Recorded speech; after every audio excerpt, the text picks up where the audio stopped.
बिस्मिल्लाहिर्रहमानिर्रहीम। अस्सलाम वालेकुम दोस्तों, मैं हूं आपका उसका chef. Welcome to the show. जनाब, अभी मुश्किल से 24 घंटे भी नहीं गुजरे हमारे चीफ मिनिस्टर साहब को ओथ लिए हुए और पीपल्स पार्टी के सियासी मक्का लाड़काना में रेंजर्स की गाड़ी पर अटैक हो जाता है। और न सिर्फ अटैक होता है, उसमें शहादतें भी होती हैं और डीजी रेंजर्स भी पहुंच जाते हैं जनाब वहां पे नमाज जनाजा अदा करने के लिए, और जो जख्मी एहलकार उनका इयादत भी करते हैं। नहायत ही अफसोसनाक वाक़या है। इसके आप थोड़ा सा पस मंजर में चले जाए तो गौर करें कि आखिर ऐसा क्यों हुआ और इसकी क्या कॉन्स्पिरेसी थ्योरीज इस बारे में चल रही हैं। मैंने कुछ लोगों से डिस्कस किया, कुछ जराए से डिस्कस किया। उन्होंने कहा, कहने लगे भाई देखो, 3 कॉन्स्पिरेसी थ्योरीज चल रही हैं इसके अंदर। पहला ये कि हुकूमत ने ये खुद करवाया है। कहने लगे यार कि किसी तरीके से जो है ना ये धाक बिठाई जाए कि जी वी मीन बिजनेस। और अगर आपने असद खरल के मामले में जो है, वो दूसरी बात ये है कि असद खरल के मामले गिरफ्तारी का एक जवाब था। It was an answer to that question कि यार आपने एक काम किया, हम भी एक काम कर सकते हैं। अगर आप हमारे एक आदमी उठाएंगे, हम आपके 4 आदमी गिराएंगे। ये भी एक पोजीशन हो सकती है कि हुकूमत ने ये पैगाम देने के लिए हो सकता है किसी किराए के टट्टुओं से काम करा लिया, जिन्हें जो वो कलतन तंजीमें किराए के टट्टू ही कहा जाएगा उन्हें, किराए के जो लोग होते हैं उनसे करा लिया हो काम, जिन्हें ये पता ना हो कि एक्चुअली करना क्या है। जिस तरह हमसे साबरी मर्डर केस के अंदर ये मामला आ रहे हैं। बट नेवरदलेस, और तीसरी एक कॉन्स्पिरेसी थ्योरी ये है कि किसी दुश्मन उनसर ने इस बात को एक्सप्लॉइट करने के लिए, कि क्योंकि सिविल मिलिट्री रिलेशनशिप एक बहुत डिस्ट्रेस का शिकार है। आपको याद होगा जरदारी साहब ईंट से ईंट बजाने निकले थे एक दफ़ा, और जब पीछे मुड़ कर उन्होंने देखा तो उनके साथ कोई नहीं खड़ा था, वो तन्हे तनहा थे। वो दिन हो गया और आज का दिन हो गया। Civil military relationship people's party की डिस्ट्रेस में रही है। आर्मी के साथ एक वाज़ेह डिस्ट्रेस मौजूद रहा है। सिंध में अगेन इख्तियारात के ऊपर रेंजर्स के बहुत बड़ा तनाज़ा, बहुत बड़ा प्रॉब्लम क्रिएट हुआ है।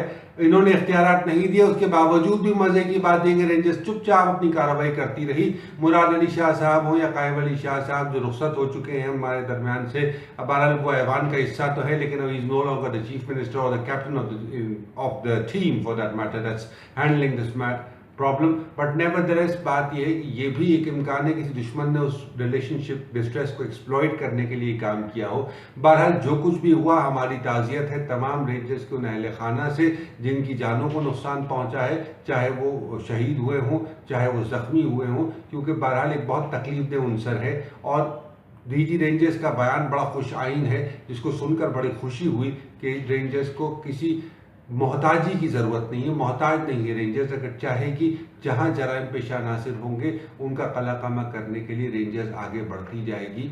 और इसमें ऑब्वियसली अब मुराद अली शाह साहब की पोजीशन बहुत कॉम्प्रोमाइज़ हो गई है। अगर वो कहते हैं कि यार सिंध को आप प्रोटेक्ट करें, इंटीरियर सिंध में आप इख्तियारात ना दें, सिर्फ ऑपरेशन को कराची की हद तक रखें, तो जी वो बायस हो जाते हैं। रेंजर्स उस बात को मानने को तैयार नहीं है। अगर वो इजाज़त देते हैं कि भाई आप कर लें कार्रवाई सिंध में जाकर, तो पीपल्स पार्टी की क़यादत नाराज़ हो जाती है, जिस नाराज़गी के ज़ुमरे में और जिस नाराज़गी की वजह से कायम अली शाह साहब को इतनी तवील वजारत आला को छोड़ कर जाना पड़ा।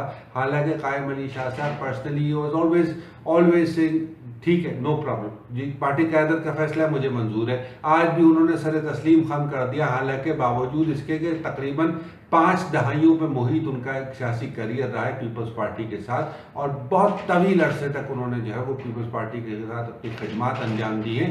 बट नेवरदलेस कायम अली शाह साहब अचानक साइड पर हो गए, मुराद अली शाह साहब आए और आते के साथ ही 24 घंटों के अंदर अंदर ये ड्रामा हो गया। अब देखना ये है कि क्या ये असद खरल की गिरफ्तारी का जवाब था, क्या ये वजारत दाखिला के तहत जो तनाव चल रहा है सिंध गवर्नमेंट पीपल्स पार्टी का और रेंजर्स के दरमियान जो तनाव चल रहा है, ये उसका जवाब है।